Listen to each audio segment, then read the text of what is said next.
സീനായനെ കുറിച്ച് എത്ര പേര് കേട്ടു? How many of you have heard of Bill Cena? സ്തോത്രം. വളരെയേറെ നാം പ്രാർത്ഥിക്കേണ്ട ഒരു വിഷയത്തിലേക്ക് നാം കടന്നു വന്നിരിക്കുക. We have a very important topic to pray today. ഏതാണ്ട് 48% ആൽബർട്ടയിലുള്ളവർ എത്തീസ്റ്റാ എന്ന് വെച്ചാൽ ദൈവം ഇല്ലെന്ന് വിശ്വസിക്കുന്നവരാ. About 49% of the population in Alberta are atheists. They do not believe in God. Government കഴിഞ്ഞ ദിവസം ഈ ബില്ല് പാസാക്കി. And the other day, the government of Alberta passed this Bill C9. 137-നെതിരെ 186 വോട്ടുകൾക്കാണ് ഈ ബില്ല് പാർലമെന്റിൽ പാസ്സായിരിക്കുന്നത്. So this bill passed with a clear majority in the parliament. ഓ, bill സീനായം വന്നാൽ ഞങ്ങൾക്ക് എന്താ pastor? We might think, what is the big thing with this Bill C9? വല്ലതും അറിയാവുന്ന ഇതിനെ? എന്നാ പോ, ഇങ്ങോട്ട് വന്നേ, ഉള്ള കാര്യം പറഞ്ഞു കൊടുക്കുക ആദ്യം, എന്നിട്ട് ഞാൻ പറയാം. കാരണം ഇതിന് ഈ ഫീൽഡിൽ ഉള്ളതുകൊണ്ടാണ് ഞാൻ പറഞ്ഞത്. നമുക്ക് മര്യാദയ്ക്ക് സുവിശേഷം പറയാൻ ഇനിയുള്ളൊരു അവസരമില്ല. So it means that we cannot openly declare the word of God in public. ഇപ്പം നമ്മൾ സുവിശേഷം പറയാൻ പോകുമ്പോൾ ആൾക്കാരെ അവരുടെ പാപം ചൂണ്ടിക്കാണിക്കും. When we go these days to declare or share the word of God, we tell people about their sins. അത് പലതരം പാപങ്ങളുണ്ട്. അവരുടെ ജീവിത രീതിയിലുള്ള പാപങ്ങളുണ്ട്.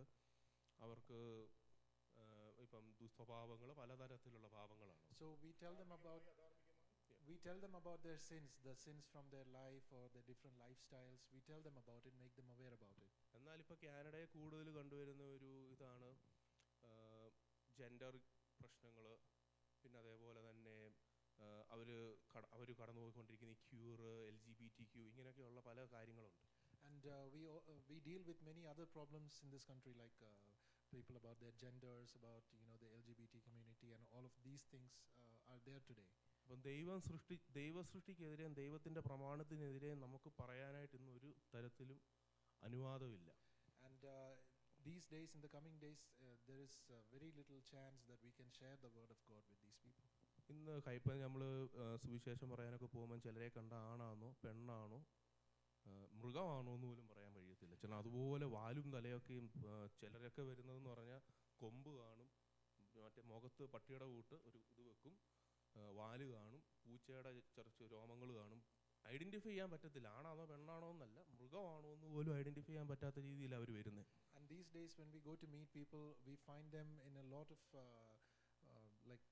different ways. Like we don't know if they are male or female, or even if they are animals. Some have they put horns, and some put tails, and some behave like animals. നാളെ ചെന്നത് സഹോദരിയെ കാണുമ്പോൾ ചെന്ന് സഹോദരാന്ന് വിളിച്ചു കഴിഞ്ഞാൽ പുള്ളിക്കാരി പോയി case കൊടുക്കും. And if we go call a female a male or vice versa, they might give a case against us. അവർ ചെയ്യുന്നത് പാപമാണെന്ന് പറഞ്ഞാൽ അവർ നമുക്കെതിരെ കേസ് കൊടുക്കും. കാരണം ബിൽ C9 അണ്ടറിൽ വരുമ്പം ഒരു വ്യക്തിയെ ബൈബിള് വചനം വെച്ച് പാപിയാണെന്ന് പറഞ്ഞാൽ അത് വലിയ തെറ്റാണ്, പറയുന്നവന് കുറ്റവാളിയായിട്ട്. And what this Bill C9 introduces is like we cannot let a person share the word of God and tell them that you are a sinner according to the Bible. They will punish us for that. Bill C9 actually full ബൈബിളിനെ hate സ്പീച്ചിൻ്റെ അണ്ടറിൽ കൊണ്ടുവന്നിട്ടില്ല. പക്ഷേ ദൈവം ചെയ്യരുതെന്ന് പറഞ്ഞേക്കുന്ന പാപങ്ങളെ മുഴുവൻ ഹേറ്റ് സ്പീച്ചിൻ്റെ അണ്ടറിൽ കൊണ്ടുവന്നിട്ടുണ്ട്. So it essentially brings all the teachings of the Bible, like if you are going to correct them and show them this is your sin, that is being turned into a hate speech these days. So സുവിശേഷം പറയാൻ പോകുമ്പം എല്ലാവരും പറയുന്നൊരു കാര്യം പാപം ചൂണ്ടിക്കാണിക്കുകയാണ് ചെയ്യുന്നത്. അതുകൊണ്ട് ഇനി മുന്നോട്ട് പോകുമ്പോൾ ദൈവപ്രമാണത്തിൽ നിന്ന് നമുക്കവരെ പറഞ്ഞ് മനസ്സിലാക്കാൻ പറ്റത്തില്ല. അതുകൊണ്ട് ഉപദേശത്തിൽ അവരെ പറയാൻ കഴിയത്തില്ല. അതാണ് ഇനി വരാൻ പോകുന്നൊരു ചലഞ്ച്. അപ്പം ഈ ഒരു ചലഞ്ച് എങ്ങനെ ഫേസ് ചെയ്യണമെന്ന് ചോദിച്ചാൽ ഈ പറയാൻ പോകുന്നവർക്ക് ധൈര്യം. ഇനി ഒരുപാട് പേര് പിന്മാറും. കാരണം പിടിച്ച് ജയിലിലിടുവോ എന്നുള്ള പേടി, കേസ് വരുമോ എന്നുള്ള പേടി, പലരും പലതരത്തിലുള്ള ലീഗൽ സ്റ്റാറ്റസിൽ അവിടെ നിൽക്കുന്നത്. ചിലർ ഡീപ്പോർട്ട് ചെയ്യുമോ എന്നുള്ള പേടിയൊക്കെ വരും. PR ഒക്കെ ഉള്ളവരെ ഡീപ്പോർട്ട് ചെയ്യാൻ ചാൻസ് ഉണ്ട്. അപ്പം പലതരത്തിലുള്ള പേടിയുണ്ട്. ഈ ഒരു സാഹചര്യത്തിൽ നമുക്കിവിടെ വേണ്ടുന്നത് ദൈവത്തിങ്കിൽ നിന്നുള്ളൊരു ധൈര്യം പ്രാപിച്ച് നിൽക്കുക എന്നുള്ളതാണ്. പരിശുദ്ധാത്മാവിൻ്റെ കൃപയിലല്ലാതെ മുന്നോട്ട് പോകാൻ സാധിക്കത്തില്ല. So going forward, these days the biggest challenge for us who do these ministries in the public is to try and teach them from the word of God. And many people, they have different status in this country. They might not be a permanent resident, or they might be a temporary status. So people fear that because this law might deport them back for doing these activities. So the greatest thing we need these days is the courage from God to share the word of God with great courage. ഒരു കാര്യം കൂടി പറഞ്ഞ് ഞാൻ അവസാനിപ്പിക്കാം. ഇത് government കൊണ്ടുവന്നേക്കുന്നത് നമ്മളെ അടിച്ചമർത്താനാണ്. പക്ഷേ ഗവൺമെൻറ്റിന് അറിയാത്തൊരു കാര്യമുണ്ട്, പെർസിക്യൂഷൻ വരുമ്പോൾ സഭ വളരുമെന്നുള്ളത്. ഇത് നമ്മൾ ഇതിനെ ഒരു ഓപ്പർച്യൂണിറ്റി ആയിട്ട് തന്നെ കാണുക. നമ്മുടെ സഭ വളരാൻ, വിശ്വാസം വർദ്ധിച്ചു വരുവാൻ. കാരണം ഞാൻ കഴിഞ്ഞ ദിവസമൊക്കെ തിമോഥെയോസ് പഠിച്ച സമയത്ത് 2 തിമോഥെയോസിനകത്ത് വ്യക്തമായി എഴുതി വെച്ചിട്ടുണ്ട്, നമ്മൾ ക്രിസ്ത്യാനിയായിട്ടാണ് ജീവിക്കാൻ ഉദ്ദേശിക്കുന്നതെങ്കിൽ കഷ്ടം ഉണ്ടാകും എന്നാണ് എഴുതിയേക്കുന്നത്. സുഖം ഉണ്ടാവും എന്നല്ല, കഷ്ടം ഉണ്ടാകും എന്ന് തന്നെ എഴുതിയേക്കുന്നത്. അതുകൊണ്ട് ഇതൊക്കെ വരുമെന്നുള്ളത് 100% ഉറപ്പുള്ള കാര്യമാണ്. അപ്പോൾ ഈ കഷ്ടത്തിൽ കൂടി നമ്മൾ കടന്നു പോകണമെന്നുണ്ടെങ്കിൽ പരിശുദ്ധാത്മാവിൻ്റെ വലിയ സാന്നിധ്യവും സഹായവും ദൈവത്തിൻ്റെ കൃപയും വേണം. അപ്പം നമ്മൾ വളരാൻ പോവുകയാണെന്നുള്ളതിൻ്റെ സൂചന ഇപ്പോൾ കാണാൻ പോകുന്നത്. ഇപ്പം പിശാച് തളർത്തുമല്ല, പിശാച് തളർത്താൻ നോക്കുമ്പോൾ നമ്മൾ വളരാൻ പോവുക. ആ ഒരൊറ്റ പ്രത്യാശയാണ് നമുക്ക് വേണ്ടുന്നത്. ആമേൻ. And these days what I learned from the word of God is that when the church or when these persecution comes, it is the greatest time for the church to grow, and God will lead us through these things, and he will give us courage to do more for the word of God, for the work of God. Thank you. 3 പ്രധാനപ്പെട്ട കാര്യങ്ങൾ ഇതിനകത്ത് ഇനിയും പറയാൻ പാടില്ല. We should not say 3 things. ആ 3 കാര്യങ്ങളും ദൈവം വെച്ച വ്യവസ്ഥയാണ്. These 3 things are teachings are established by God. ഒന്ന്, ബൈബിളിലെ കുടുംബം എന്ന് പറയുന്ന കാര്യം ഇനി പറയാൻ പാടില്ല. And this bill says we should not talk much about the family. കുടുംബം പറഞ്ഞില്ല പിന്നെ എന്ത് പറയണം? What should we കുടുംബശിഥിലം say? പറയണം. കുടുംബം പറഞ്ഞില്ലെങ്കിൽ ഫാമിലി Dynamics. ഫാമിലി ഡിവൈഡ് ചെയ്ത് പറയണം. We should talk about the division of families. കുടുംബത്തെ ആര് സ്ഥാപിച്ചത്? So ദൈവം സ്ഥാപിച്ച ഇൻസ്റ്റിറ്റ്യൂഷനാണ് കുടുംബം എന്ന് പറയുന്നത്. God established the institution that is family. അടുത്ത മാസം നിതിന്റെ കല്യാണം നടക്കാൻ പോവാ. And next month it is our brother Nitin's wedding. ഇന്ത്യയിൽ ബിൽ C9 ഇല്ല. There's no bill C9 in India. അവിടെ വരുന്ന ദൈവദാസന്മാരെല്ലാം പ്രസംഗിക്കുന്നത് എന്തിനെ കുറിച്ചായിരിക്കും? കുടുംബത്തെ കുറിച്ചായിരിക്കും പ്രസംഗിക്കുന്നത്. And the men of God, the pastors, they will be talking about family. When കാനഡയിലെ സ്ഥിതി ആലോചിച്ച് നോക്കിക്കേ. കാനഡയിൽ ഇനി കുടുംബത്തെ കുറിച്ച് പ്രസംഗിച്ചാൽ പിടിച്ചകത്തിടും. And if we talk about the same thing about families here, you might be put in jail. ലോകത്തിൽ മറ്റേത് പുസ്തകത്തിലെ കുടുംബത്തെ കുറിച്ചും പ്രസംഗിക്കാം. We can talk about anything else from any other books. ഖുറാനിലെ കുടുംബത്തെ കുറിച്ച് പ്രസംഗിക്കാം. We can talk about the family from the Quran. രാമായണത്തിലെ കുടുംബത്തെ കുറിച്ച് പ്രസംഗിക്കാം. We can talk about it from the Ramayana. ഇതിന്റെ ഏറ്റവും ദൂഷ്യവശം നിങ്ങൾക്ക് മനസ്സിലായോ? ബൈബിളിലെ കുടുംബത്തെ കുറിച്ച് പ്രസംഗിക്കാൻ പറ്റത്തില്ല. And we can only not talk about the family through the Bible. Muhammad നബി 9 പ്രാവശ്യം കല്യാണം കഴിച്ചു, നിങ്ങൾക്ക് അറ്റ്ലീസ്റ്റ് 4 പ്രാവശ്യമെങ്കിലും കല്യാണം കഴിക്കാമെന്ന് വിളിച്ചു പറയാം. And in the Quran it's teaching that Muhammad he could marry 9 times, and you could also marry 4 times. He's teaching his people. ബൈബിളിൽ ദൈവം സ്ഥാപിച്ച കുടുംബ വ്യവസ്ഥയെ കുറിച്ച് ഇനി വിളിച്ചു പറയാൻ പറ്റത്തില്ല. And it has come to the point where we cannot talk about the family from ഞങ്ങളൊരു ഫാമിലി ആണെന്നും പറഞ്ഞുകൊണ്ട്, ഒരു ബിബ്ലിക്കൽ ഫാമിലി ആണെന്നും പറഞ്ഞുകൊണ്ട് ഇനി എങ്ങും നമ്മെ പരിചയപ്പെടുത്താൻ പറ്റത്തില്ല. We cannot introduce us as a biblical family to anyone anymore. ഇത് ദൂഷ്യഫലം മനസ്സിലായോ? Did you understand the എത്ര പേര് negatives? ഇതിന്റെ ആഴം മനസ്സിലാക്കുന്നുണ്ടെന്ന് എനിക്കറിയത്തില്ല. I don't know how much people understand the depth of these issues. സ്തോത്രം. 2, ധാർമ്മികതയെ കുറിച്ച് ഇനി പറയാൻ പറ്റത്തില്ല. We cannot talk about morality. ഈ എത്തിക്സിനെ കുറിച്ച് പറയാൻ പറ്റത്തില്ല. മൊറാലിറ്റി, എത്തിക്സിനെ കുറിച്ച് പറയാൻ പറ്റത്തില്ല. We cannot talk about ethics or morality anymore. സ്തോത്രം. ഈ തെസ്സലോനിക്കർ ലേഖനം 2-ാം അധ്യായത്തിന്റെ 3-ാമത്തെ വാക്യത്തിലാണ് അധർമ്മമൂർത്തിയെ കുറിച്ച് പറയുന്നത്. In Thessalonians it talks about the non-morality of people. അപ്പോൾ എൻഡ് ടൈംസിൽ ഏറ്റവും കൂടുതൽ ഉണ്ടാകുന്നത് അധർമ്മമായിരിക്കും.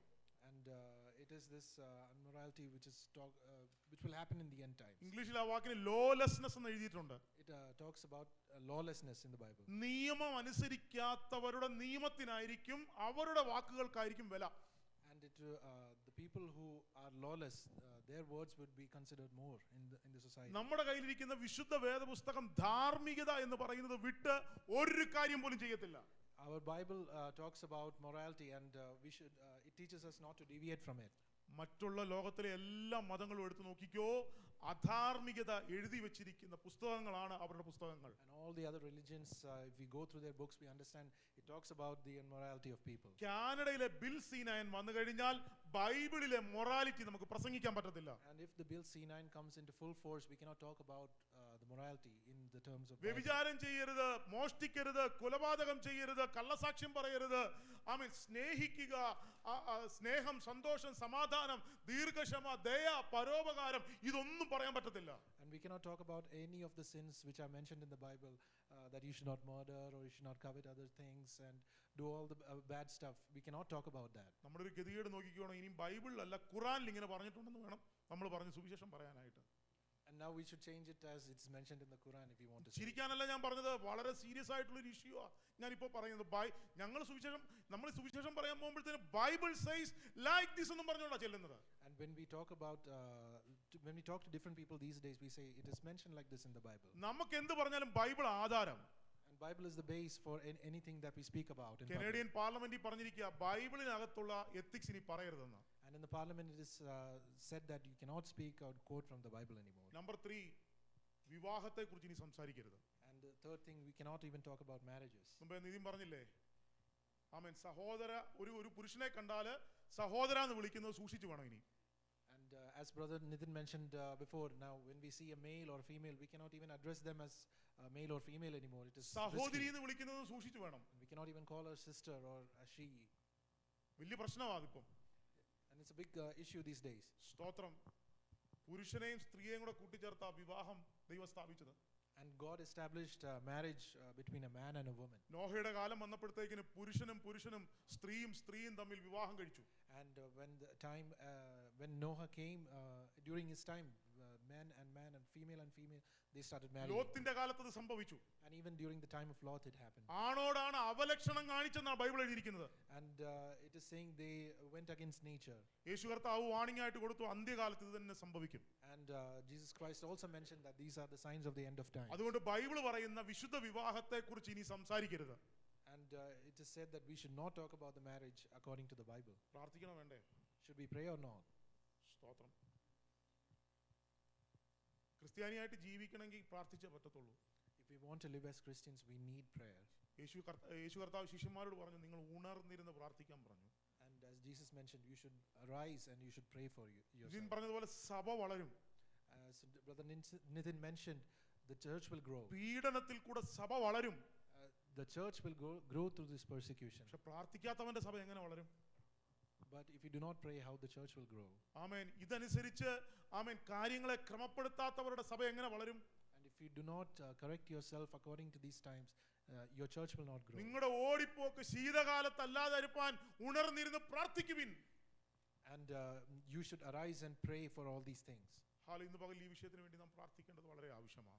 And today we should pray more earnestly for these topics. ഈ അന്ത്യകാലത്തിന്റെ ഈ ഒരു സമയത്തേക്ക് വരുമ്പോൾ ഇപ്രകാരം ഒരു സഭ വിളിച്ചു പറയുന്നതെല്ലാം തെറ്റാണെന്ന് പുറത്തുനിന്ന് വരുന്ന ഒരാൾക്ക് വിളിച്ചു പറഞ്ഞ് നമ്മളെ അകത്താക്കാനുള്ള എല്ലാ സംവിധാനങ്ങളും ഇവിടുത്തെ ഗവൺമെന്റ് ഇപ്പോൾ ഒരുക്കി വെച്ചിട്ടുണ്ട്. And these days the government is making it in such a way that a person from the outside can come and he can accuse us and put us into jail. ജയിലിൽ പോകാനും അടികൊള്ളാനും പേടിയുള്ളവരാരും ഇനി ജീവനുള്ള ദൈവത്തെ ആരാധിക്കാൻ വരല്ലേ. If you are afraid to go to jail or afraid of persecution, I remind you, please don't come to നിങ്ങൾ the പറയും church. ഫിന്നിപ്പാസ് പേടിപ്പിക്കുമല്ല, ഇത് ലിറ്ററലി സംഭവിക്കാൻ പോകുന്ന കാര്യമാണ്. I'm not trying to scare you, but this is literally what is going to happen. പക്ഷേ ആമേൻ, ഇത് വർദ്ധിക്കുമ്പോൾ ആമേൻ ദൈവമക്കൾക്ക് പോലും പിടിച്ചു നിൽക്കുവാൻ കഴിയാത്തൊരു സാഹചര്യം ഉണ്ടായാൽ അതിനു മുമ്പ് കർത്താവ് വരുമെന്നാണ് ആമേൻ വിശുദ്ധ വേദപുസ്തകം വിളിച്ചു പറയുന്നത്. And the Bible reminds us that when this persecution is more than tolerable, it is the sign of his coming. തങ്ങളുടെ വൃതന്മാർ നിമിത്തം ആ കാലത്തെ ചുരുക്കുമെന്നൊരു വാക്ക് ദൈവത്തിന്റെ വചനത്തിലുണ്ട്. And the word of God reminds us that the time will be shortened for his coming. ദൈവത്തിന്റെ വൃതന്മാർ ആരാ? നമ്മളാ. സ്തോത്രം. നമ്മൾ വൃതന്മാരല്ലേ? എന്തോ എടുത്തിരിക്കുന്ന വ്രതം എന്തുവാ? What is the നമ്മൾ മാനസാന്തരപ്പെട്ടു. We have മാനസാന്തരപ്പെട്ടു. we have repented. നമ്മൾ രക്ഷിക്കപ്പെട്ടു. born again. We have been born again. നമ്മൾ സ്നാനപ്പെട്ടു. we have been baptized. ആമേൻ. നമ്മൾ പരിശുദ്ധാത്മാവിനെ പ്രാപിച്ചു. We have received the Holy Spirit. ആമേൻ. നമ്മൾ കർത്താവിന്റെ കൽപ്പനകളാകുന്ന ആമേൻ സ്നാനം സ്വീകരിച്ചു. We have obeyed all His commandments and we have received the baptism. കർത്താവിന്റെ മേശയിൽ ഇന്ന് പകലിൽ നാം പങ്കെടുക്കാൻ പോകുകയാ. We are going to take part in the Lord's table today. സ്തോത്രം. ഈ ആഴ്ച ലോകം മുഴുവൻ കുരുത്തോല പിടിച്ചുകൊണ്ട് ആഘോഷിക്കും. ഇന്ന് ആമേൻ ഞായറാഴ്ച ഒരു നാമധേയ ക്രിസ്ത്യാനി പോകാത്ത നാമധേയ ക്രിസ്ത്യാനി ആലയത്തിൽ പോയിട്ടുണ്ടെങ്കിൽ അവന്റെ കയ്യിൽ ഒരു കുരുത്തോലയും പിടിച്ചോണ്ടാവും പോയേക്കുന്നേ. And all the namesake Christians, when they go to church today, they carry the palm സ്തോത്രം. palm leaf. Amen. For Palm Sunday. Hallelujah. എന്നാൽ ഞാൻ ആ കാര്യമല്ല ഇവിടെ പറയുന്നത്. But I don't want to talk about that today. നാമധേയ ക്രൈസ്തവന്റെ കാര്യമല്ല ഇവിടെ പറയുന്നത്. I'm not talking about the namesake Christians today. നമ്മൾ വൃദ്ധന്മാരാണ്. We have taken a decision. സ്തോത്രം. പൗലോസ് ലേഖനം എഴുതുമ്പോൾ പറയുന്നുണ്ട് അവൻ ഇന്ന സഭയിലുള്ള വൃദ്ധന്മാർക്ക് ഞാൻ എഴുതുന്നത്. And as Paul said, he is writing to the separate kind of Christians who have taken that decision. വൃദ്ധന്മാർ എന്ന് പറഞ്ഞാൽ നമ്മൾ ചില വ്രതം എടുത്തിട്ടുണ്ട്, ചില തീരുമാനം എടുത്തിട്ടുണ്ട്. We have taken some decisions. ആ തീരുമാനത്തിൽ നിന്ന് മാറിപ്പോകുന്ന പല കാര്യങ്ങളും നമ്മുടെ ക്രിസ്തീയ ജീവിത യാത്രയിൽ ഉണ്ടാകും. There are many things that will deviate us from these decisions. സ്തോത്രം. ആ മാറിപ്പോയാൽ പിന്നെ പിന്മാറുന്നുവെങ്കിൽ എന്റെ ഉള്ളത്തിൽ അവന് പ്രസാദമില്ലെന്നാ പറയുന്നത്. And if you turn back, God reminds us that He's not delighted in us anymore. ആ വ്രതത്തിൽ നിന്ന് പിന്മാറിപ്പോയാൽ കർത്താവിന്റെ ഉള്ളത്തിന് അവനിൽ എന്തില്ല? പ്രസാദമില്ല. And God does not delight in those who turn back. അടുത്ത വാക്യം പറയുന്നു, നാമോ നാശത്തിലേക്ക് പിന്മാറുന്നവരുടെ കൂട്ടത്തിലല്ല, വിശ്വസിച്ച് ജീവരക്ഷ പ്രാപിക്കുന്നവരുടെ കൂട്ടത്തിൽ എത്രയാകുന്നു. And it reminds us that we are not among the ones who turn back, but among the ones who believe in Jesus. നമ്മൾ ഏത് കൂട്ടത്തിലാ? In which group are we today? നമ്മൾ ഏത് വശത്താ? On which side are we? Among the believers or the വൃദ്ധന്മാരുടെ ones who turn back? കൂട്ടത്തിലാണോ അല്ലെങ്കിൽ വ്രതമില്ലാത്തവരുടെ കൂട്ടത്തിലാണോ? Are we among the believers, those who took the decision, or the ones who are not? നാശത്തിലേക്ക് പോകുന്നവരുടെ കൂട്ടത്തിലാണോ ജീവരക്ഷ പ്രാപിക്കുന്നവരുടെ കൂട്ടത്തിലാണോ? Are we the ones headed to destruction or headed towards redemption? ജയിക്കുന്നവരുടെ കൂട്ടത്തിലാണോ തോക്കുന്നവരുടെ കൂട്ടത്തിലാണോ? Are we among those who are victorious or those who are doomed to failure? Still you have choice. We have a choice. Still. ഇപ്പോഴും നമ്മുടെ മുമ്പിൽ എന്തുണ്ട്? Options ഉണ്ട്. We have options in front of us today. നമുക്ക് തിരഞ്ഞെടുക്കാം, എനിക്ക് അവിടെ മതി ഇവിടെ വേണ്ട. We can choose, I want to go to this way or the other way. അല്ലെങ്കിൽ തീരുമാനിക്കാം, എനിക്ക് ജയിച്ചാ മതി എനിക്ക് തോക്കണ്ട. And we can decide, I want to be victorious, not to be a failure. എനിക്ക് നാശത്തിലേക്ക് പോകണ്ട, എനിക്ക് ജീവരക്ഷ കിട്ടിയാ മതി. I don't want to go to destruction, but I want redemption. ഇതിന് ഇപ്പോ ചോയ്സ് നമുക്ക് തന്നിട്ടുണ്ട്. We have a choice now. ഇതാകുന്നു സുപ്രസാദ കാലം. This is the appointed time. ഇതാകുന്നു രക്ഷാ ദിവസം. This is the day of salvation. ഈ രക്ഷാ ദിവസത്തിലാണ് നാം ആയിരിക്കുന്നത്. We are here and the salvation day. നാം ദൈവത്തിന്റെ വൃദ്ധന്മാരാണ്. We are the ones who have taken the decision. സ്തോത്രം. അപ്പം വൃദ്ധന്മാർക്ക് എന്തുണ്ടാകും? വൃദ്ധന്മാർക്ക് എന്തുണ്ടാകും? ഇങ്ങനെയുള്ള പ്രശ്നങ്ങൾ ഉണ്ടാകും. And the troubles will come for those who have taken a decision for ഒന്നാം Christ. നൂറ്റാണ്ടിലെ സഭ തൊട്ട് ഇന്ന് വരെ എടുക്കുകയാണെങ്കിൽ റിയൽ ചർച്ചിന് എപ്പോഴും എന്തുണ്ട്? പീഡനമുണ്ട്. And when we look at the church from the first century, from that time to this time, there has been persecution. ഒന്നാമത്തെ രക്തസാക്ഷിയായ സ്തേഫാനോസ് ആമേൻ പഴയ നിയമ ഉദ്ധരണി പറഞ്ഞുകൊണ്ട് യേശുക്രിസ്തുവിനെ ഉയർത്തിയത് കൊണ്ട് കല്ലെറിഞ്ഞു കൊന്നത്.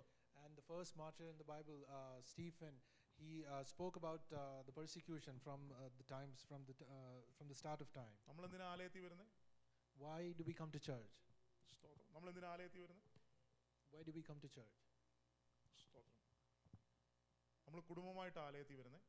We come to the church as a family. നമ്മൾ ധാർമ്മികതയോടെ ആലയത്തിൽ വരുന്നത്. We come with a sense of morality. സ്തോത്രം. വിവാഹം എന്താണെന്ന് വ്യക്തമായിട്ട് അറിയാവുന്നവരാണ് ഇവിടെ ഇരിക്കുന്നവരെല്ലാവരും. We all know the concept of marriage. അതുകൊണ്ട് കർത്താവ് എന്ത് പറഞ്ഞോ അതനുസരിക്കാൻ വേണ്ടി വന്നവരാണ് നമ്മൾ. We come here to understand and obey the word of God. അപ്പോൾ സ്വാഭാവികമായിട്ടും എന്തുണ്ടാകും? പ്രശ്നങ്ങളുണ്ടാകും. And naturally, because of that, we might face some troubles. ഈ പ്രശ്നത്തിൽ കൂടെ പോകുമ്പോൾ ആമേൻ കഷ്ടത, ആമേൻ ആ കഷ്ടതയെ ആമേൻ സഹിക്കുവാനുള്ള ഒരു കൃപയ്ക്കായി ഈ ദിവസങ്ങളിൽ പ്രാർത്ഥിച്ചോണം. And we should pray to God to give us the strength to endure these tough times. എനിക്കറിയാം ചിലർ പറയുന്നുണ്ട്, പാസ്റ്റർ നിലവിലുള്ള കഷ്ടത പോലും എനിക്ക് അങ്ങോട്ട് ടോളറേറ്റ് ചെയ്യാൻ പറ്റുന്നില്ല, പക്ഷേ ഇതൊക്കെ എങ്ങനെ ഞാൻ സഹിക്കും? And we might say, Pastor, I cannot face the troubles in my life today, and how will I face more troubles ahead? Nitin പറഞ്ഞില്ലേ, അന്ത്യകാലത്തിന്റെ ഒരു വലിയ ലക്ഷണമാണ് ഒത്തിരി പിന്മാറ്റക്കാരുണ്ടാകും. And as Brother Nidin mentioned, in the end of times, many people will turn back.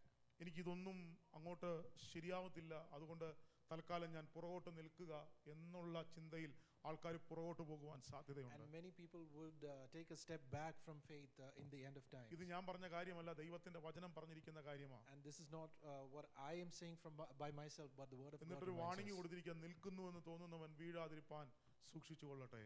And the Bible mentions us that those who think they would stand for the word, let him be careful. ക്രിസ്തീയ ജീവിതം എന്ന് പറയുന്നത് ഒരു glass പാത്രമാണ്. The Christian life is like a glass vessel. ആമേൻ. ആ glass പാത്രത്തെ സൂക്ഷിച്ച് നാം കൈകാര്യം ചെയ്യേണ്ടവരാ. We should handle that vessel with great care. അത് വളരെ കെയർഫുൾ ആയിട്ട്, പറഞ്ഞത് തന്നെയാ, കെയർഫുൾ ആയിട്ട് കൈകാര്യം ചെയ്യേണ്ടവരാണ്. We should handle that glass vessel with great care. ഏത് സമയത്തും പൊട്ടാൻ കഴിയുന്ന ഒരു പാത്രമാണ് ക്രിസ്തീയ ജീവിതം എന്ന് പറയുന്നത്.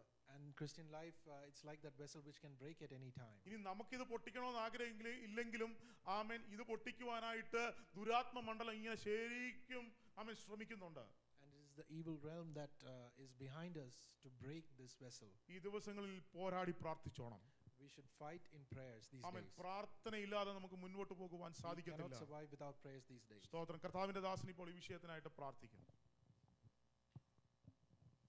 ഞങ്ങളുടെ പരിശുദ്ധനായ ദൈവമേ, സ്വർഗ്ഗീയ പിതാവേ, തിരുനാമത്തെ ഞങ്ങൾ നന്ദിയോടെ സ്തുതിക്കുന്നു.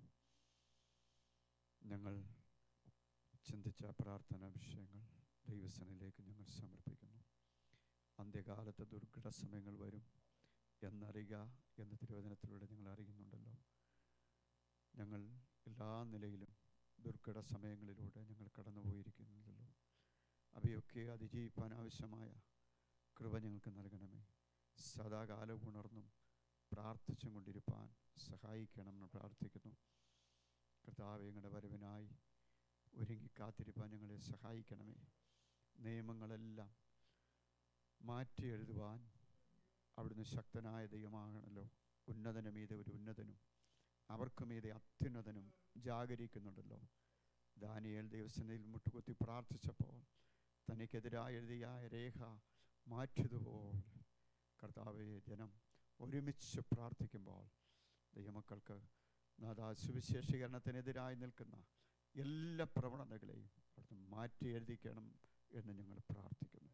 അങ്ങയുടെ കരങ്ങളിലേക്ക് ഞങ്ങളുടെ വിഷയങ്ങളെല്ലാം ഞങ്ങൾ സമർപ്പിക്കുന്നു. കർത്താവേ, പ്രാർത്ഥന കേട്ടതോർത്ത് സ്തോത്രം.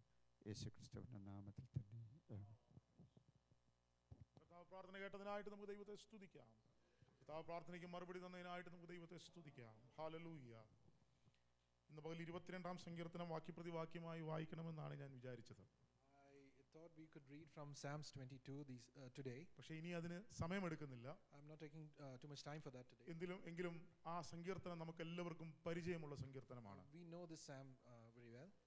സ്തോത്രം. ഏതാണ്ട് ക്രിസ്തുവിനും 1000 വർഷം മുൻപാണ് ദാവീദ് ഈ സങ്കീർത്തനം എഴുതുന്നത്. And David wrote this psalm approximately 1000 years before the birth of ക്രിസ്തു Christ. ജനിക്കുന്നതിന് 1000 വർഷം മുൻപ് ക്രിസ്തു ക്രൂശിന്മേൽ ആമേൻ പറഞ്ഞ അതേ കാര്യങ്ങൾ വ്യക്തമായി സങ്കീർത്തനക്കാരനായ ദാവീദ് പറയുകയാണ്. And the psalmist David, he writes here what Jesus would say on the cross after all those years. അതിന്റെ 1-ാം വാക്യം ഇങ്ങനെയാണ് പറയുന്നത്: എൻ്റെ ദൈവമേ, എൻ്റെ ദൈവമേ, നീ എന്നെ കൈവിട്ടതെന്ത്? And the first verse it says, my God, why have you forsaken me? സ്തോത്രം.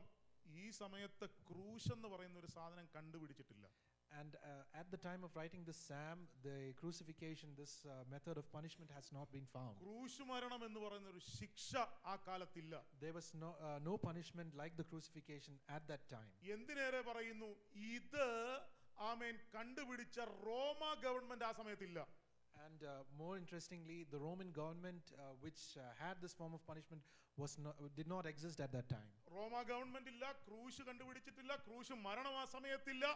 എന്നിട്ടും പ്രവചന ആത്മാവിൽ ദാവീദ് പറയുകയാണ്, എൻ്റെ ദൈവമേ, എൻ്റെ ദൈവമേ, നീ എന്നെ കൈവിട്ടത് എന്ത് എന്ന് പറയുന്ന 1000 വർഷം കഴിഞ്ഞ് നടക്കേണ്ട ഒരു സംഭവത്തെ പ്രവചന ആത്മാവിൽ കാണുകയാണ്. And David, with the prophetic vision, he's saying something which would happen 1000 years later, as my God, why have you forsaken me? Something Jesus would say after 1000 years. ദാവീദിന് ഇത് എഴുതുവാനുള്ള എന്തെങ്കിലും കഴിവുണ്ടോ? Does David have any anointing to write this one? ദാവീദ് ഒരു ആട്ടിടയനാ. He was a shepherd. ആട്ടിടയൻ പിന്നീട് രാജാവായി. And this shepherd became a king later. ഈ രാജാവ് ജീവിതത്തിൽ ഒരിക്കലും ക്രൂശ് മരണത്തെ കുറിച്ച് കേട്ടിട്ടില്ല. And this king never heard about a crucifixion before. എന്നാൽ 22-ാം സങ്കീർത്തനത്തിന്റെ ഓരോ വരികളും ലൈൻ ബൈ ലൈൻ ആയിട്ട് നാം വായിക്കുകയാണെങ്കിൽ യേശു കർത്താവ് അക്ഷരാർത്ഥത്തിൽ പറഞ്ഞ സകല കാര്യങ്ങളും അതുപോലെ എഴുതി വെച്ചിരിക്കുന്ന ഒരു സങ്കീർത്തനമാണ് 22-ാം സങ്കീർത്തനം എന്ന് പറയുന്നത്. And when we go through this psalm one by one, each verse, we understand that whatever Jesus said, it's written exactly in that order. സ്തോത്രം. ഈ ദാവീദ് ഇത് എഴുതി വെക്കുമ്പോഴത്തേക്കിന് ആമേൻ ഒരു 500 വർഷത്തിന് ശേഷവും ഇത് നടക്കാൻ ഒരു സാധ്യതയില്ല. And when David wrote this psalm, even after 500 years, there's no possibility of this one happening. ഇനിയും ഒരു വ്യക്തിയെ ക്രൂശ് മരണത്തിന് ഏൽപ്പിച്ചു കൊടുക്കുമ്പോഴത്തേന് ആ വ്യക്തി ക്രൂശേ കിടക്കുമ്പോൾ അദ്ദേഹത്തിന്റെ തോളലും ആമേൻ കൈമുട്ടുകളും ഒക്കെ ഡിസ്ലൊക്കേറ്റ് ആവും. ഈ ഒരു പർട്ടിക്കുലർ ആമേൻ ഡീറ്റെയിൽ വരെ ഈ സങ്കീർത്തനക്കാരൻ വ്യക്തമായി എഴുതി വെച്ചിരിക്കുകയാണ്. And when a person is crucified, his joints would be dislocated. And Arms, David arms, shoulder. yeah, their arms, yeah, shoulders, that would be dislocated. And David talks about that in great detail all this while ago. ആ വ്യക്തിയുടെ ഹൃദയം ആമേൻ പൊട്ടിപ്പോകുവാൻ സാധ്യതയുണ്ട്. ആമേൻ ഈ ഹൃദയത്തിൽ നിന്ന് വെള്ളം പുറത്തേക്ക് ഇറങ്ങും, വെള്ളം കെട്ടിക്കിടക്കുവാനുള്ള സാധ്യതയുണ്ട്. ആമേൻ ഈ യേശുവിനെ ക്രൂശിച്ച സമയത്ത് പടയാളികൾ കുന്തം കൊണ്ട് കുത്തുമ്പോൾ, തന്റെ വിലാപ്പുറത്ത് കുത്തുമ്പോൾ ആമേൻ രക്തവും വെള്ളവുമാണ് അതിൽ നിന്ന് കടന്നു വന്നതെന്ന് ദാവീദ് വ്യക്തമായിട്ട് എഴുതി വെച്ചിരിക്കുകയാണ്. And David has written in great detail describing how his body would function at this time of crucifixion. Even he has gone into write that when they poked Jesus with the spear, the blood and water would come out. സ്തോത്രം. തുടക്കം, ഈ സങ്കീർത്തനത്തിന്റെ തുടക്കം ഒരു നിലവിളിയോടുകൂടിയാണെങ്കിൽ ഇത് അവസാനിപ്പിക്കുന്നത് ഒരു ജയത്തോടുകൂടിയാണ്. And if this psalm, the starting is with a cry, but during the end we see that it is a victorious, it ends at a victorious note. ഇന്ന് പകൽ ആരെങ്കിലും നിലവിളിയോടുകൂടി ഇവിടെ ആയിരിക്കുന്നുവെങ്കിൽ നിനക്ക് വേണ്ടി കർത്താവ് ഒരു ജയം ഒരുക്കിയിട്ടുണ്ടെന്ന് മറന്നു പോകരുത്. And today I would like to remind you, if anyone here is with a cry out towards God today, there is a victory behind it. നമ്മൾ ഒന്നാമത്തെ വാക്യം വായിച്ചു. ഇനി 31-ാമത്തെ വാക്യം ഒന്ന് വായിച്ചേ. Let us read verse 33. ആ ആ 31. ആ അവൻ നിവർത്തിച്ചിരിക്കുന്നു എന്നുള്ള നീതിയെ വർണ്ണിക്കും. And he will declare his righteousness to the people. എവിടെ ഈ വാക്ക് കാണാൻ പറ്റുന്നത്? Where can we see this? അവൻ പറയുകയാണ് നിവർത്തിച്ചിരിക്കുന്നു. And it is written that he has declared his സ്തോത്രം. righteousness. ക്രൂശിലെ മൊഴികളിലേക്ക് നാം തിരിയുകയാണെങ്കിൽ ആമേൻ കർത്താവിന്റെ വായിൽ നിന്ന് വന്ന ഒരു മൊഴിയാണ് സകലതും നിവർത്തിയായി. And at the time of crucifixion, we learned that he said that everything has come into completion. ലോകത്ത് ഏതെങ്കിലും ഒരു മനുഷ്യന് ഇത് നിവർത്തിക്കുവാൻ സാധിക്കുമോ? Can any other man say such a thing? ലോകത്ത് ഏതെങ്കിലും ഒരു മനുഷ്യന് ഇങ്ങനെ പറയുവാൻ സാധിക്കുമോ? Can any man apart from Jesus tell such a thing? യേശു കർത്താവിന് മാത്രം പറയുവാൻ സാധിക്കുന്ന ഒരു കാര്യമായിരുന്നു everything finished, സകലതും നിവർത്തിയായി. And it's only Jesus Christ who could say that everything is finished, everything has come to a completion. സ്തോത്രം. ഞാൻ Praise God. ഈ ഭാഗമൊക്കെ നോക്കുമ്പോഴത്തേക്കിന് ഈ രൂത്തിന്റെ പുസ്തകം എൻ്റെ മനസ്സിൽ കിടപ്പുണ്ട്. നിങ്ങൾ ചിരിക്കുമെന്ന് എനിക്കറിയാം. And when I went through this, the book of Ruth came into my mind. രൂത്തിന്റെ പുസ്തകം 4-ാം അധ്യായത്തിന്റെ 6-ാമത്തെ വാക്യത്തിൽ ആമേൻ അവിടെ ആമേൻ ബോവസ് വില കൊടുക്കുന്നതിനെ കുറിച്ച് പറയുന്നുണ്ട്. And when we see chapter 4 verse 6 in the book of Ruth, we see that Boaz gives a price. പക്ഷേ ബോവസിന് മുൻപ് മറ്റൊരു വീണ്ടെടുപ്പുകാരൻ അവിടെ ഉള്ളത് കൊണ്ട് ബോവസ് പറയുകയാണ്, നിനക്ക് വീണ്ടെടുക്കാമെങ്കിൽ നീ വീണ്ടെടുത്തോ, ആ വീണ്ടെടുപ്പിന്റെ വില നീ കൊടുക്കണം. And Boaz says that if you want to be redeemed, you have to be willing to pay a price for that. ആമേൻ. ഉടനെ ബോവസ് എന്നിട്ട് ഒരു കാര്യം കൂടെ ചേർക്കുകയാണ്, ഒരു കാര്യം കൂടെ നീ വീണ്ടെടുക്കുന്നതിനും ചെയ്യണം, രൂത്തിനെയും കൂടെ നീ വീണ്ടെടുത്തോണം. And if you want to be redeemed, you have to include Ruth as well. പക്ഷെ ന്യായപ്രമാണത്തിന് ഒരു ജാതിയെയും വീണ്ടെടുക്കാൻ പറ്റത്തില്ല. പറ്റുമോ? But the law cannot redeem anyone. സ്തോത്രം. ഒരു യഹൂദനല്ലാതെ വേറെ ഒരൊറ്റ ഒരാളെയും ന്യായപ്രമാണത്തിന് വീണ്ടെടുക്കാൻ പറ്റത്തില്ല. But according to the law, unless a person is a Jew, they cannot be redeemed. ഉടനെ ബോവസ് അല്ലാത്ത മറ്റേ വീണ്ടെടുപ്പുകാരൻ പറയുകയാണ്, I can do that. And the person other than അങ്ങനെ എഴുതി വെച്ചിട്ടില്ലേ? ഒന്ന് വായിച്ചേ. Boaz, he says, I cannot do that. ആ എനിക്ക് വീണ്ടെടുപ്പാൻ കഴിയുകയില്ല. എന്റെ സ്വന്തം അവകാശം നഷ്ടമാക്കിയിട്ട് എനിക്ക് വേറൊരാളെ എനിക്ക് എടുക്കാനായിട്ട് എന്ത് ചെയ്യത്തില്ല, പറ്റത്തില്ല. And And he says, I cannot lose my own rights and redeem someone else. ഇതാ ഇന്നും യഹൂദന്റെ mentality. And it is the same mentality that the Jews have today. സ്തോത്രം. നമ്മുടെ നാട്ടിലുള്ള ചില ക്നാനയ ബാക്ക്ഗ്രൗണ്ടിലുള്ളവർക്ക് ഇതേ മെന്റാലിറ്റിയാ. And the Knanaya community have the same mentality. പെന്തക്കോസ്തി വന്നാലും അവര് സ്വന്തം രക്തം തേടി പോയേ കല്യാണം കഴിക്കത്തുള്ളൂ. And even if they come into a Pentecostal faith, they go find their blood to get കാരണം married. ഞങ്ങളുടെ രക്തമൊന്നും എന്നെ ചെയ്യാൻ പാടില്ല, ആമേൻ, സങ്കരഹീനമാകാൻ പാടില്ല എന്നവർ And they ചിന്തിക്കുന്നു. have a mentality സോറി, ഞാൻ ഈ that വാക്ക് ഉപയോഗിക്കുന്നത് എന്നോട് ക്ഷമിക്കണം. രക്തം മലിനമാകാൻ പാടില്ല. and they think that their blood should not get mixed and be impure. സ്തോത്രം. പക്ഷേ ബോവസ് പറയുകയാണ്, ഒരു കാര്യം ചെയ്യ്, നീ പറഞ്ഞല്ലോ നിനക്ക് വില കൊടുത്ത് വീണ്ടെടുക്കാൻ പറ്റത്തില്ല, അതുകൊണ്ട് ഞാൻ വീണ്ടെടുക്കാം. And Boaz says, you cannot give a price and redeem her, so I will redeem her. ഞാൻ വീണ്ടെടുക്കുമ്പോൾ ആരെ കൂടെ വീണ്ടെടുക്കുമെന്ന് അറിയാമോ? മോവാബിയ സ്ത്രീയായ, ജാതീയ സ്ത്രീയായ, അന്യദേവനെ ആരാധിക്കുന്ന, അന്യദൈവത്തെ സേവിക്കുന്ന രൂത്തിനെയും കൊണ്ട് ഞാൻ വീണ്ടെടുക്കും. And I will redeem this Ruth who worships a foreign god and is from a foreign country. ഈ വാക്ക ലിറ്ററലി യേശു കർത്താവ് ക്രൂശിൽ കിടന്ന് പറയുന്നത്, തെറ്റലസ്റ്റായി സകലതും നിവർത്തിയായി. And this is the same thing which Jesus Christ mentions on the cross, that ഈ everything is ലോകത്തിന്റെ complete. മുഴുവൻ പാപവും ഞാൻ വില കൊടുത്ത് ഏറ്റെടുത്തോളാം. And Jesus says, I will give the price and redeem the mankind. തെറ്റലസ്റ്റായുടെ അർത്ഥം എത്ര പേർക്ക് മനസ്സിലായി? ഞാൻ ഇനി ഒരു തുള്ളി പൈസ, ഒരു ചെറിയ പൈസ പോലും മിച്ചം വെക്കാതെ സകലതും മുഴുവൻ കൊടുത്ത് ഞാൻ നിങ്ങളെ വീണ്ടെടുത്തോളാം. And it means that I will give the full price for each and every one of you and redeem you. സ്തോത്രം. ഇന്നലെ ഞാൻ തോന്നുന്നു നമ്മുടെ കർത്താവിന്റെ ദാസന്മാരോട് പറഞ്ഞു, 6.5 ലിറ്റർ രക്തമാ അല്ലേ സ്തോത്രം ഊറ്റിയത്. ഒരു തുള്ളി പോലും മിച്ചം വെക്കാതെ മുഴുവൻ രക്തവും മാനവജാതിയുടെ പാപത്തിന്റെ പരിഹാരത്തിന് വേണ്ടി കർത്താവ് കാൽവറി ക്രൂശിൽ ഊറ്റുവാൻ തയ്യാറായി. And Jesus, he shed every last drop of blood for you and me on the cross to redeem us. ഇതൊരു ലീഗൽ ട്രാൻസാക്ഷനും കൂടെയാണ്. And it is also a legal transaction. Boaz നടത്തിയത് പട്ടണവാതിക്കൽ ആമേൻ രഹസ്യമായിട്ടല്ല നടത്തിയത്. അവിടെ ഒത്തിരി പേര് ഇത് കാണാനുണ്ടായിരുന്നു. ആമേൻ, പാളയത്തിനപ്പുറത്ത് കർത്താവ് കഷ്ടമനുഭവിക്കുമ്പോഴും ഈ ലീഗൽ ട്രാൻസാക്ഷൻ നടക്കുമ്പോൾ ലോകം സാക്ഷിയാണ്. And just as Boaz did this publicly, even Jesus Christ redeemed us in a public way. എത്ര പേർക്ക് ഇത് മനസ്സിലായി? How many of you understood this today? നമ്മെ വീണ്ടെടുത്ത ആ വീണ്ടെടുപ്പിന്റെ വില കർത്താവ് ആമേൻ കാൽവറിയിൽ കൊടുക്കുമ്പോൾ അതിന്റെ ആ ആഴത്തിലേക്ക് ഇന്ന് പകൽക്കാലം ഒന്ന് പോണം. Let us go to the depths and understand the meaning that Christ has given his full price for redeeming us. ഇതറിയാതെ ആണ്ടിലൊരിക്കൽ ക്രിസ്ത്യാനി വന്നിട്ട് ആമേൻ പള്ളി വെള്ളിയാഴ്ച വന്ന് കഞ്ഞി കുടിക്കാൻ വന്നിരിക്കുന്നേ. And without knowing this, all the namesake Christians, they gather once a year. കഷ്ടാനുഭവത്തെ ഓർക്കാൻ വേണ്ടി വരുവാ. അവിടെ വന്ന് വട്ടയപ്പം നിന്നിട്ട് അവൻ വീട്ടിൽ പോകും. They come to remember the death of Christ, but they have എന്റെ some Priya snacks and go ദൈവമക്കളെ, back. നമുക്ക് ലഭിച്ചിരിക്കുന്ന ഈ ആത്മീയ കാഴ്ചപ്പാടോർത്ത് എത്ര പേർക്ക് ദൈവത്തെ ഒന്ന് സ്തുതിക്കുവാൻ സാധിക്കും? How many of you are thankful that you understand the depths of the Bible? കേവലം കഞ്ഞികുടിയല്ല ക്രിസ്തുവിന്റെ കഷ്ടാനുഭവം. It is not taking part in a community that is the meaning of this. കേവലം ഒരു ഈസ്റ്ററിന് അപ്പം ഇറച്ചിയും കഴിക്കുന്നതല്ല. ആമേൻ, സ്തോത്രം. ആമേൻ, നമ്മുടെ വീണ്ടെടുപ്പുകാരൻ നമുക്ക് വേണ്ടി ചെയ്തത്. And it is not just having food and returning. That is not the meaning of this. എനിക്ക് കഞ്ഞി കുടിക്കുന്നതിനോ അപ്പം ഉണ്ടാക്കുന്നതിനോ ഇറച്ചി ഉണ്ടാക്കുന്നതിനോ ഒന്നും എനിക്ക്, നിങ്ങൾക്കറിയാമല്ലോ ഫിന്നി പാസ്റ്ററെ, ബിരിയാണി കൊടുത്ത് ഞാൻ നിങ്ങളെ മേടിച്ചെന്നാണ് ഇവിടെ പലരും പറഞ്ഞുകൊണ്ടിരിക്കുന്നത്. You know what people say about me. Some people say that I have given you food and food കഴിക്കുന്ന കാര്യത്തിൽ നിങ്ങളെക്കാളും എല്ലാം മുൻപന്തി നിൽക്കുന്ന ആളാണ് ഞാൻ. I like doing all those things. പക്ഷെ ഈ പേരും പറഞ്ഞ് കഴിക്കരുത്. But you should not say this in the name ഈ of പേരും പറഞ്ഞ് this. കഴിക്കരുത്. You should not say this. കർത്താവ് റിയൽ വില കൊടുത്തത് എവിടാണെന്ന് മനസ്സിലാക്കിക്കോണം. You should understand where God gave the സകലതും ultimate price. നിവർത്തിയായി എന്ന് പറഞ്ഞുകൊണ്ട് തൻ പ്രാണനെ വിടുകയാ ക്രൂശിന്മേൽ.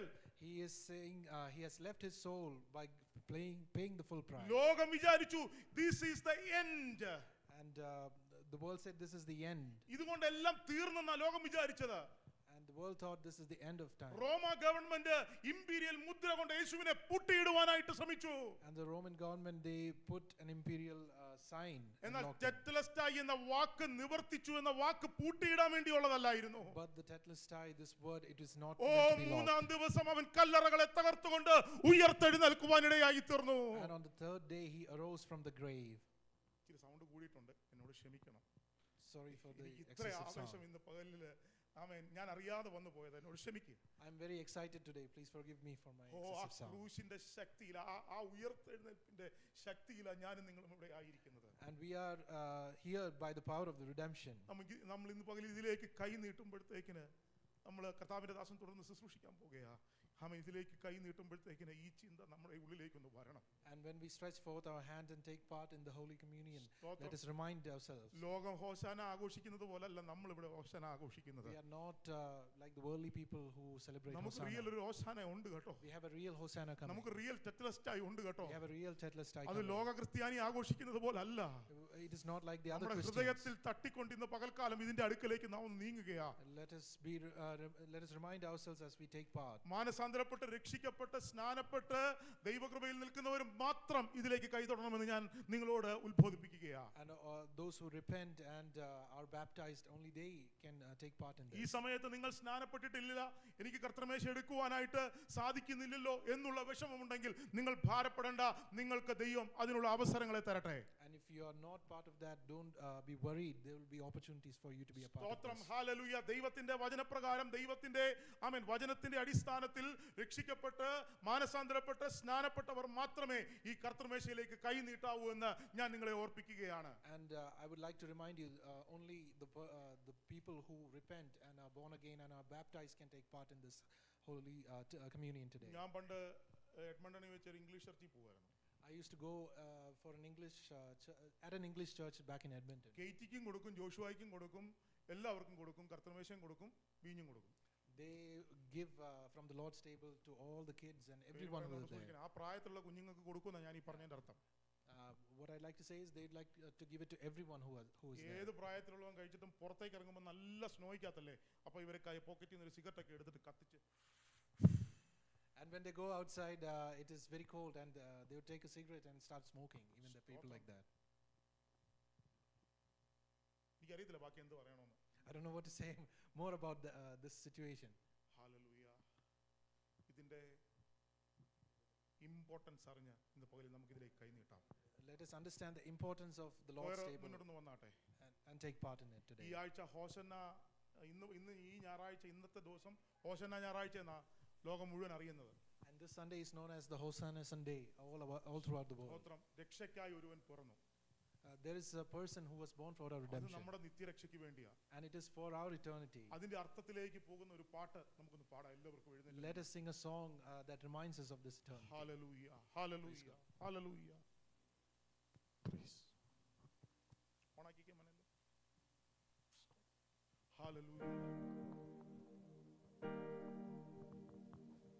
സകലതും നിവൃത്തിയായി, സകലതും നിവൃത്തിയായി.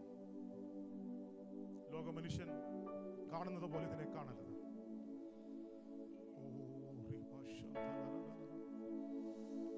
Thank you for your presence. കർത്താവേ, അങ്ങയുടെ സാന്നിധ്യത്തിനായി നന്ദി. എല്ലാവരും ഒന്ന് പ്രാർത്ഥിച്ചാട്ടെ. അങ്ങയുടെ സാന്നിധ്യത്തിനായി നന്ദി.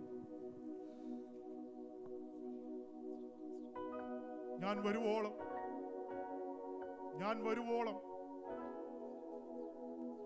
കർത്താവ് നമ്മോട് പറഞ്ഞിരിക്കുന്നത്, ഈ കർത്തൃമേശ കർത്താവ് വരുവോളം അവന്റെ മരണത്തെ പ്രസ്താവിക്കുന്നു. ലോകമനുഷ്യൻ കുർബാന കൂടുന്ന പോലല്ല നമ്മൾ ഇന്ന് പകൽ ഇതേ കൈനീട്ടുന്നത്. എന്റെ പാപം പരിഹരിക്കാൻ വേണ്ടിയല്ല ഇന്ന് പകൽ നാം ഇതേ കൈനീട്ടുന്നത്. പാപം പരിഹരിച്ചു എന്ന് ബോധ്യമുള്ളവർ ഇതിലേക്ക് കൈനീട്ടണം.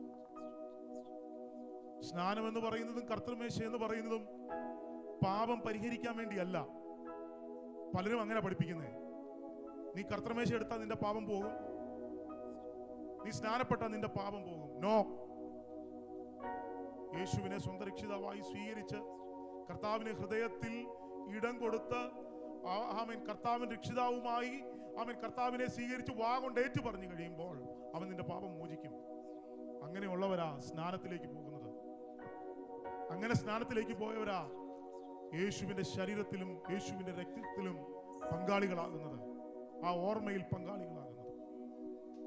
ചേർന്ന് പാടി കർത്താവിനെ സ്തുതിക്കും.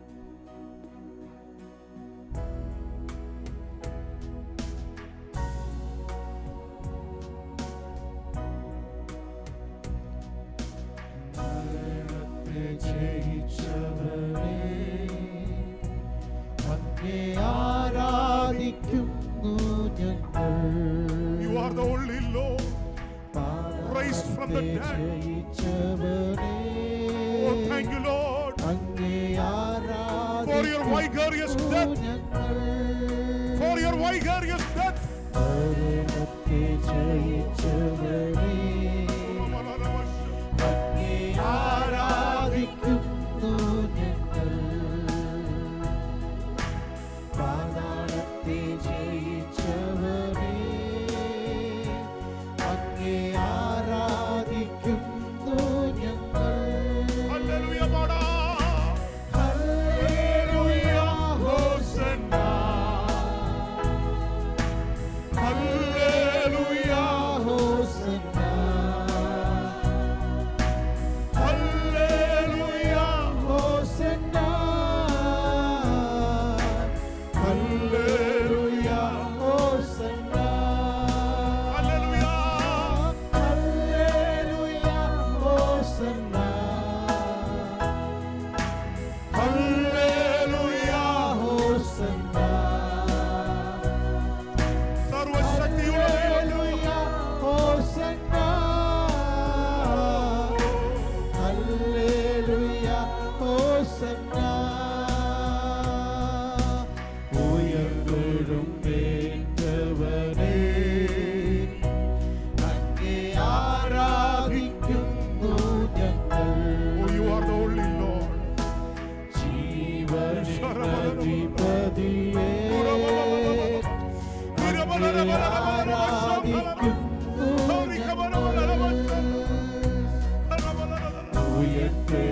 പാപങ്ങൾക്ക് വേണ്ടി മൂന്നാണിമേൽ കയറിയവര്, എന്റെ ദൈവമേ നീ എന്നെ കൈവിട്ടതെന്നുള്ള ആ ധീരരോധനത്താൽ സകലതും നിവർത്തിയായി ഞാൻ എന്റെ പ്രാണനെ തൃക്കയങ്ങളിൽ ഏൽപ്പിക്കുന്നു എന്ന് പറഞ്ഞുകൊണ്ട് ആകാളത്തെയും മരണത്തെയും കാൽവറി ക്രൂശിൽ തോൽപ്പിച്ച് ആ പിശാചിന്റെ മേൽ ജയോത്സവം കൊണ്ടാടിയ കർത്താവിന്റെ ജയം ഇന്ന് പകലിൽ ഞങ്ങളുടെ മധ്യത്തിൽ വ്യാപരിക്കുന്നതിനായി